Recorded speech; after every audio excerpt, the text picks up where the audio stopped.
ne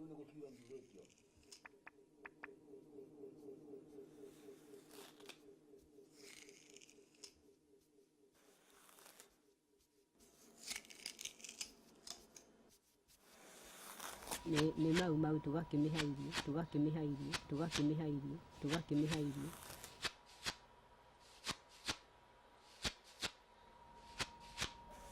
kwale na plana vina ule utali kwale na plana vina ule utali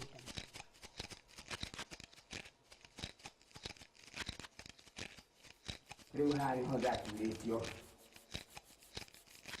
ngainamio rĩu ndahũragwo nyinamĩrĩire ũguo ndarekio hathĩ no ndahũrio kĩratũ gĩkĩ gĩthuguma thakame macokire ndarutwo nguo ngĩikahana ngĩmĩo gũkũ nĩo ndacokire ngĩhũrwo mũno na ndekĩimba na kwaria ma na ũringanu na mwega ũguo ndekio hea nĩ ũndũ wa kũrutwo thakame mũthũngũ ũcio ta ũikara tu kwale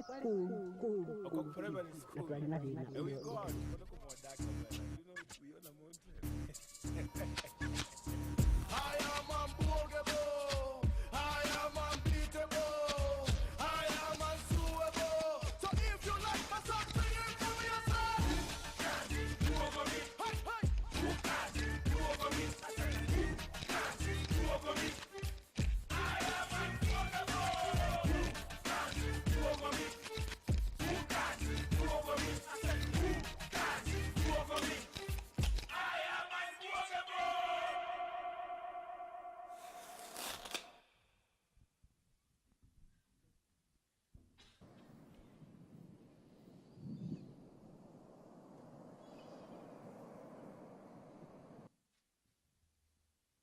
So, I am Bonaventure, Soh Bejeng Ndikung, that's Satch Hoyt. As Daphne said, we wouldn't be doing any curatorial navel gazing here, so I'll talk very little and try to tickle Satch. Satch I've known for the past 6 years. In the context of Savvy Contemporary, which is a space I founded and I run. And I'll say little or nothing about Savvy, so you go home and then you research, for those of you that don't know Savvy yet. And because we have a couple of, being some common denominators in our practice, my practice as an exhibition maker, and his practice as an artist. And I'll say one or two words about that, and then I'll just let him talk. So one of the common interests we have is on sonority. So that's why we started off with a sound piece. So as an artist, Satch does installations, does paintings, and these paintings and these installations always lead to a soundscape. The soundscape becomes an extension of the work he does. So that is something I've been very much interested in, which is not very much like a lot of other sound artists. The other thing is a common interest in history, especially the history of the African diaspora. And we share a common interest also in African philosophy and Caribbean philosophy. That's another thing that brings us together. So we've been talking about these things. We've done a couple of shows together, but we've done more drinking together than exhibition, drinking and eating together. Where's my mic? And eating, that's very important. Exactly, we like doing that too. So there's something about food in this colloquium today. So I'll just let Satch talk about this piece you just listened to, which is called the Detanglement Suite, and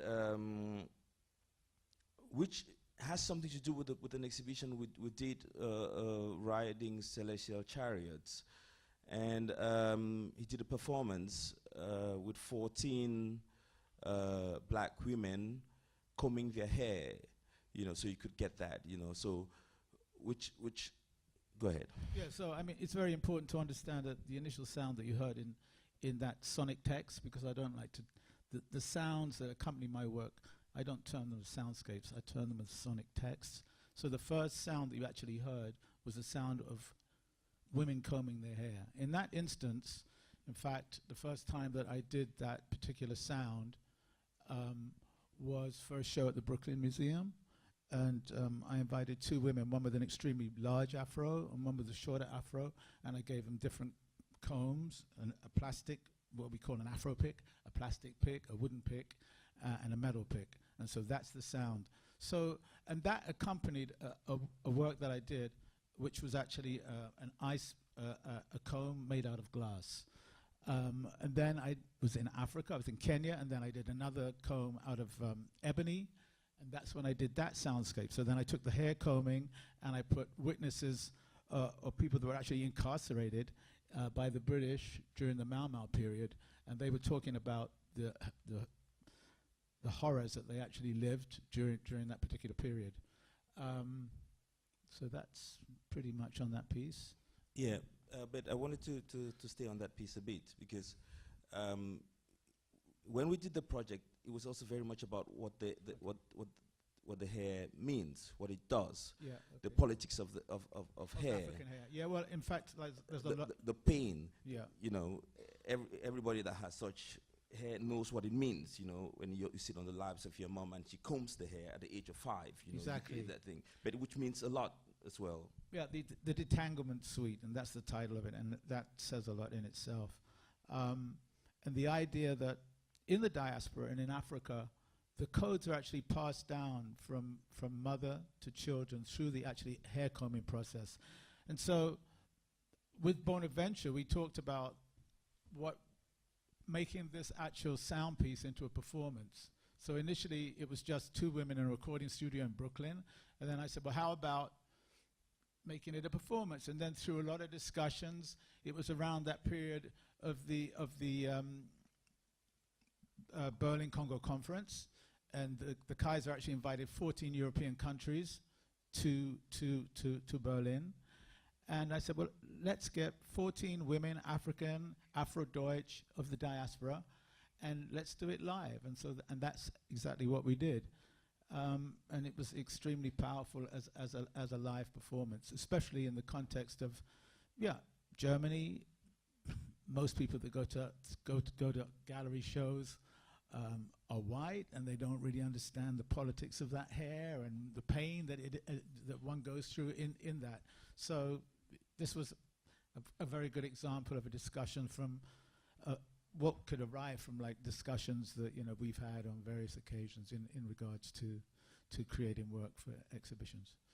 I think it would be great for you to talk about your interest in sound. Where it comes to, you've done a lot of research in sound, done work and even played with people like Butch Morris, Lawrence Butch Morris, or work on concrete music, with Halim. Do you want to say one or two words about that? Well, I came to visual arts much later. I did the transition around 2000 from music to visual arts, and so my world, my universe is obviously informed by sonicity. I'm unable to think of any situation devoid of sound. Obviously, there's always sound. I started playing saxophone at 15. At 16, I was in musicals, so that's totally informed my practice. And then when I went to New York, and I lived in New York, and that's where I met Daphne. I was very fortunate to actually get a studio visit from Greg Tate, and I joined Burnt Sugar. And Burnt Sugar was very much based on some of Butch Morris's baton and hand cymbals. And Butch Morris was for those of you who don't know, I mean, he created, do you want to talk a little bit about Butch, or shall I continue? Please do, please do.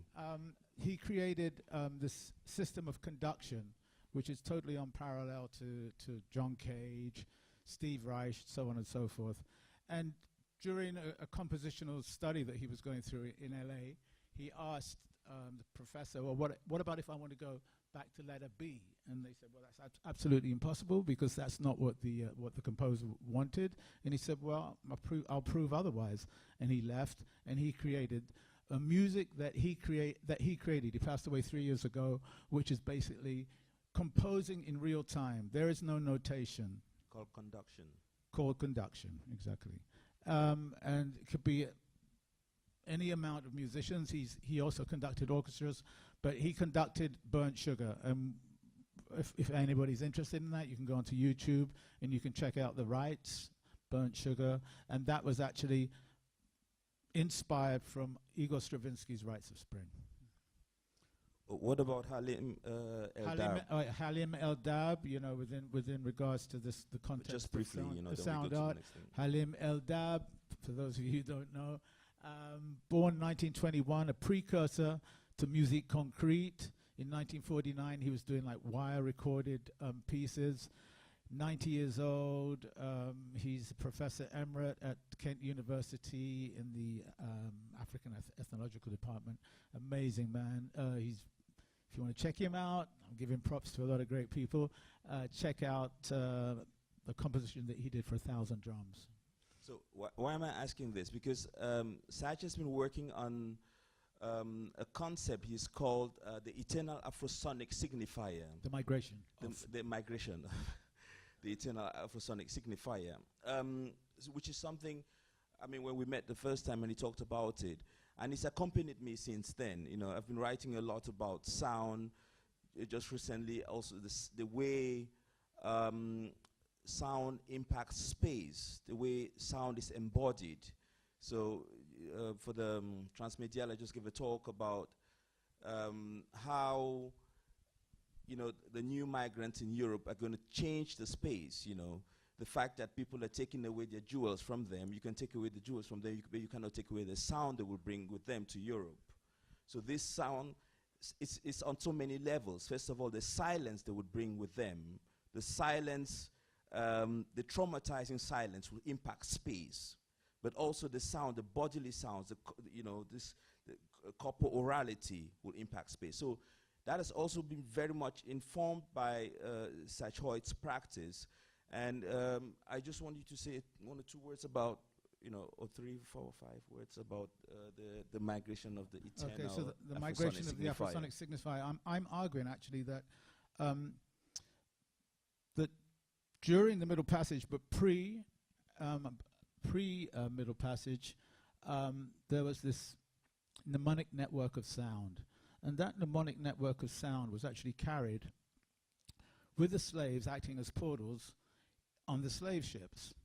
And this mnemonic network of sound transported over to the Caribbean basin and to the Americas is what actually was able to keep quite a lot of the culture intact and went on to, 1819, there's actual documentation, especially by Alan Lomax, about what was termed as ring shouts, where 400 to 500 slaves would be dancing, accompanied by drums and stringed instruments, and that place was known as Congo Square, and Congo Square was where jazz was born. Then further on, you know, when we're talking about a place where one can express the rituals and keep some of those rituals intact, something that was very, very important was the Africanization of Christianity, and this is where a lot was like kept together in regards to you know, when you go into history, people are talking about the psalms sung by the slaves sounded like a new African language, and so this sonicity, this mnemonic network of sound, is still very, very relevant right now. It's in Kendrick Lamar's latest album. And then we'll go even further. It's in David Bowie's latest album. It's everywhere. But it's so apparent in artists like Miles Davis, like Sun Ra, like Jimi Hendrix. So this is really very much what my practice is about. And I've been very, very fortunate really in in working with Bonaventure, but then working basically with a handful of curators that have completely understood what I'm mining, i.e. Franklin Sermons, Trevor Shoemaker, Valerie Cassels, Oliver, Bonaventure. But it's a handful, and that handful of curators have stayed with me. And I've worked with them over a period of like 12 years. And I think that it's very, very important as an artist, and I feel extremely privileged that I do have curators that are completely 100% involved in a lot of the subjects and a lot of the language and dialogue that I am. And I think that that's really, really important. And for me, that's the most important thing. And that's the way that my pretty short career actually has been, you know.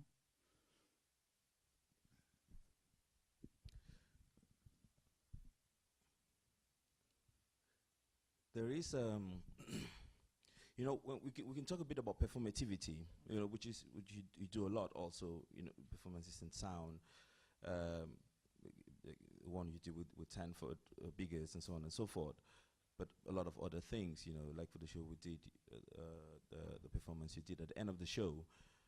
But I want to make the connection again to the middle passage. And Esiaba Erobi, a Nigerian of late thinker, talked about the body as a side of discourse. So basically what you're saying about sonority or sonicity, he talked about with the body, you know, talking about how the body is could be a platform of discourse, a carrier of knowledge. So too do I see it in sound, and that's how I understand your practice, you know, how this sound carries or carried the histories, you know, the cultures, how it becomes a kind of a, and exactly that is what it's about, because it can a coded, you know, so which cannot easily be read by everybody, you know. I'd say a kinetic language, and considering that most of the musics that we're talking about are actually very much based on a call and response. But there's the sound, there's the sound, and there's the silence in the sound. But within the notes, there's a plethora of notes as well. Because is there ever silence? There's never silence, because your heart's beating, your blood's running. So,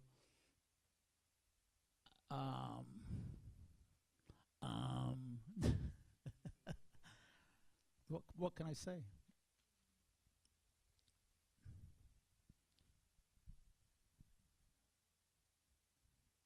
So that's Say It Loud. And Say It Loud is a piece with sound, but very, very much. Do you want to speak about that piece? Well, I can say something about the piece, but it's not it's the curator shouldn't talk. You curated it. Let the curator say something. This is about curators and artists, right? Not just about me. Anyways, I mean, again, what attracted me to the piece is the pile of knowledge. You know, so just the selection. I mean, it's also what is curatorial practice? So at this stage, you also do kind of a curatorial practice by choosing these kind of books. Yeah.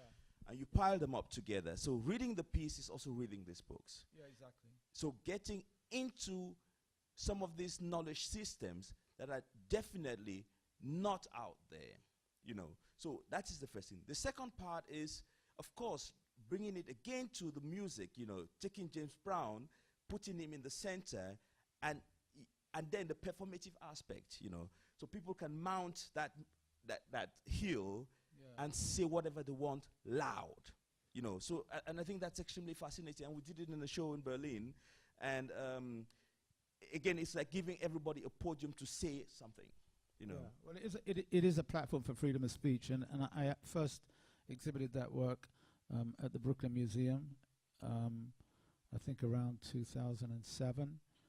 And it was definitely a reaction to that. The first time I used my private library, what the piece is obviously an interactive installation where the viewer is actually invited to climb the stairwell. And I took James Brown's Say It Loud, I'm black and I'm proud, but I actually took the word black away. And people are invited to express whatever they feel within that. subsequently, I've done this work in quite a few different countries and different biennials and triennials, and every time I do it now, I actually give a call out for books on issues pertaining to that particular geographical location's colonial history.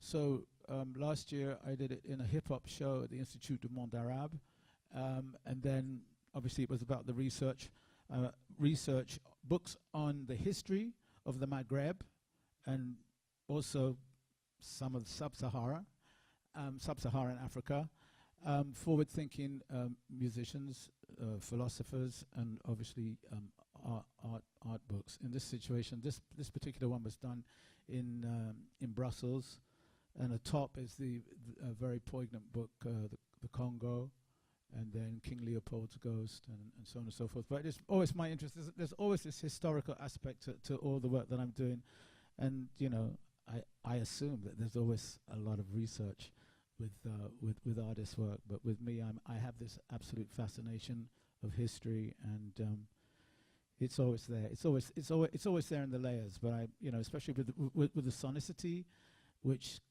acts in a way as a sort of like a didactic platform, because a lot of the issues that I'm addressing, are they actually are the viewers that are entering into the museum or the gallery space, are they really being interpreted in the way that I would like them to be interpreted? Of course, I have no control over that. Once a work leaves the studio, it's up for grabs. It's got to live for itself.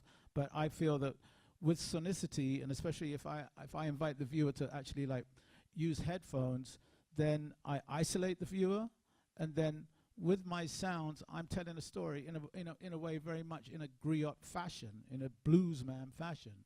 You know, there's many. I have absolutely zero limitations on the way that I actually build sound. You know, it could be like a billy club, just like going through bars. It could be water running. You know, I sometimes take actual, you know, documentation. A recent piece I did was on what's going on in America. You know, so much racial profiling and police brutality, which was also something that I went through as a youth. So the work has got the sound, and there's always been sound throughout my life, from the church to being an accomplished musician and working with amazing people. And so that's what it's about. Bona, you can talk about this piece now. You commissioned it, man. I commissioned this one. What should I say? 1,250 drumsticks. Exactly. The snare wave. So the snare wave. So this is actually a digital snare wave. And of course we know, like, the base of everything is the heartbeat, is the drum. And yeah, actually with this piece there is no sonic text. There is no sound wave. I think we discussed that, right? That we decided that it was just not necessary. The piece in itself is a sonic text. Yeah, it is. You didn't need one. It is. So I think our time is over. We should get some questions if you have some. I'll kick off. It's really beautiful to see what an in-depth and ongoing relationship exists between you two, and what a generative one it is as well. And I was just wondering, given that you've built your own institution through Savvy, but are now involved in Documenta, do the institutions we've built facilitate these long-term relationships, or do we need to build new ones? Well, it depends on who we is. Well, the institution I built does support long-term relations, and that was the idea of it. We create our own space in which we can think together, we can reflect together, we can deliberate together. That was the idea. A space in Berlin at that time, 2009, where you had the impression that there were wonderful spaces all over the place and wonderful artists, but just too few from Asia, just too few from the African continent, just too few from Latin America. So we said we'll create a space where we, you know, where we mediate, you know, where we fight, and we do fight a lot, where we you know, where we eat, a space for conviviality, you know. when we think together, as I said in the beginning. So, do we need a new space? Probably if somebody has something new to say, then yes, you need a new space, you know. But for the discourse I want to do now, I have the space for it, and then wherever I work with other projects, I try to bring the discourses I've been channeling or championing or trying to deal with. I try to bring them to these other places, you know. So, but the practice has always been about really caring for people, as Law said. Caring, for each other, caring for each other. And Berlin in itself, I came to Berlin in '97. The first place, first apartment I had was in Lichtenberg, far off in the east. I needed somebody to care for me. I would have loved somebody to care for me. So basically the space is about, that. We come there and we try to keep the relations, So we work with artists over and over again. We take them to other shows out of the country. We bring them back, We grow together. It's about growing together. So for me, I don't need any other space. But many other people with new discourses, and of course the new discourses every day, every minute, every second, should open more spaces. We need even more of that, So to answer, if that was your question, I think that's my answer to it.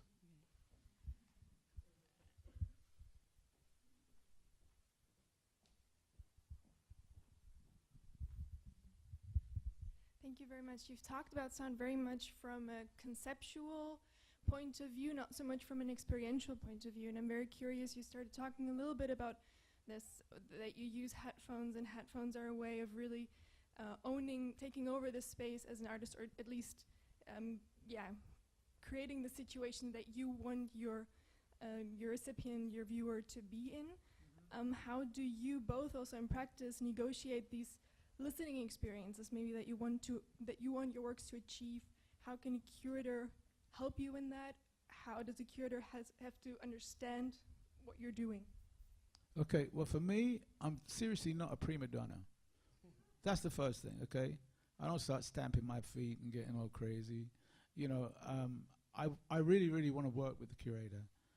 And sometimes maybe I would prefer to use like stacks of big speakers and a massive sound system and just like rumble the whole museum.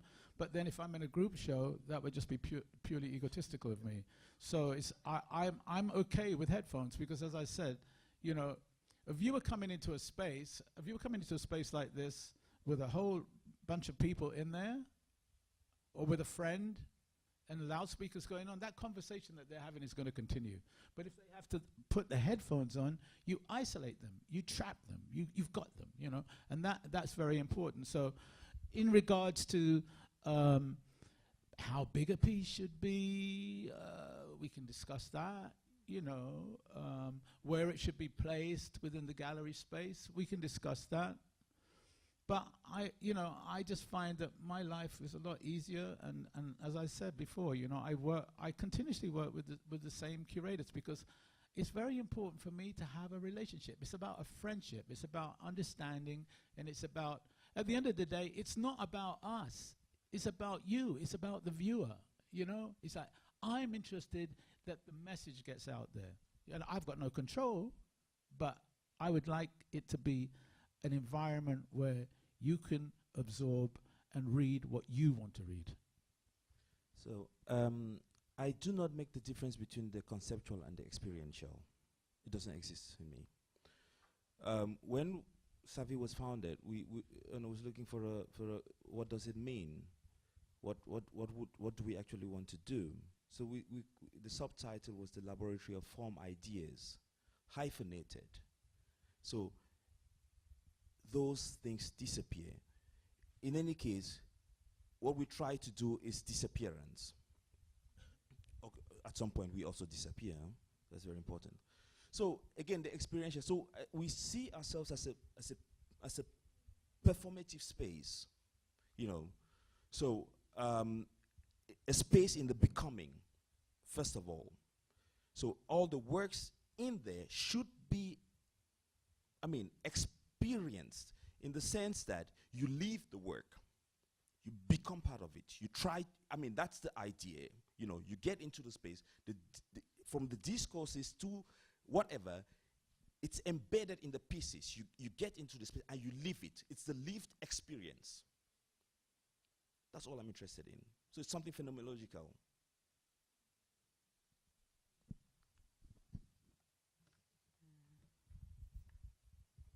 Does anyone get any other question? One more from Samuel, and then we'll have some lunch. I'll start with a confession. Is that I've had a ridiculously white European education, and many of the references you've shared with us, but also before reading the text, and I had to talk about this with Natasha, the middle passage is something that I had no idea what was meant with it. It means nothing to me. I have no idea what context it relates to. And I was curious for you as an artist with your specific interests and references, do you feel like you're often educating curators in that sense? And secondly, do you think it's possible to work with curators in a productive manner precisely because there is this lack of shared knowledge? Do you think that can be a generative relationship, or does it have to have that moment where you share the same references fully? Well, I mean, in my experience, I haven't really worked with any curators that are not aware of what the middle passage is. You know, to be very honest with you, okay? But believe me, there's a lot of people that come into my studio and they don't know what the middle passage is. And when I start reeling off my references, they don't know my references. And this is why, actually, the canon has to be rewritten from a non-white male perspective. Because artists like myself, we are left out of many, many, many, many exhibitions and dialogues that we should actually be included in. So there's this massive exclusion, you know. But I, as an artist, I'm absolutely willing to sit down with anybody who comes into my studio, and normally I do, and share books with my library, and in a humble way, share my knowledge, because I know your references. I know the canon. I have to know the canon, but you don't have to know mine, and that's the problem. So, very, very, very good question. At the end of the day, it's all, as Satch said, it's all about sharing knowledge. It's all about that exchange. Okay. But something has to be done as well. So I'll just give an example. We've been invited. It's a big thing coming up in Berlin, 15th of April, so if you're around, feel free to come. It's called the Long Night of Ideas, something I think they copied from France or wherever.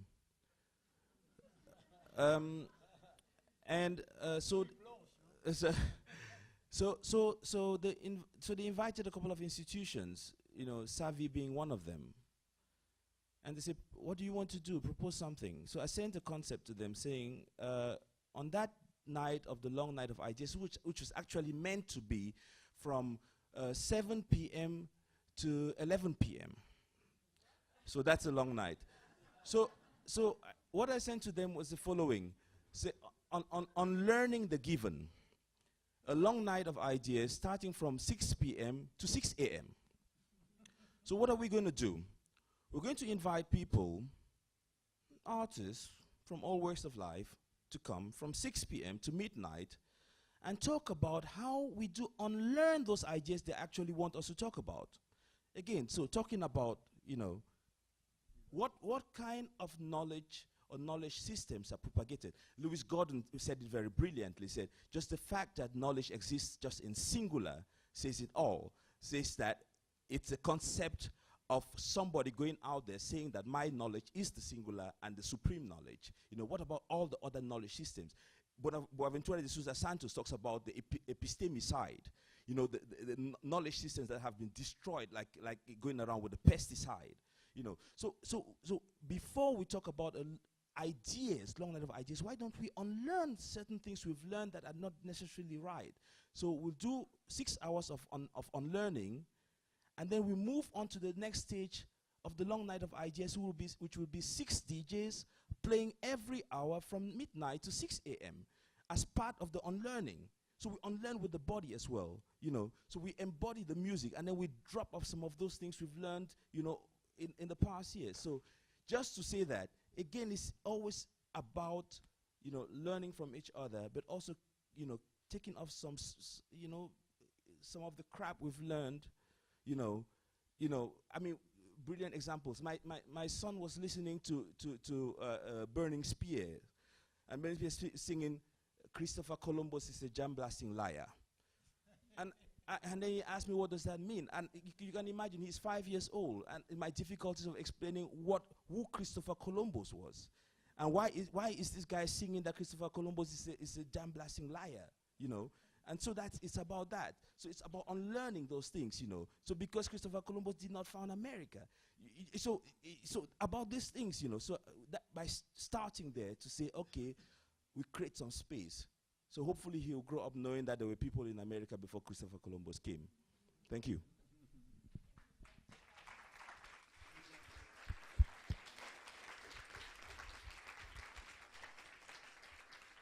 We're going to break now for lunch, and if everyone could come back for 10 to 2, the strange time of 10 minutes to 2. See you soon.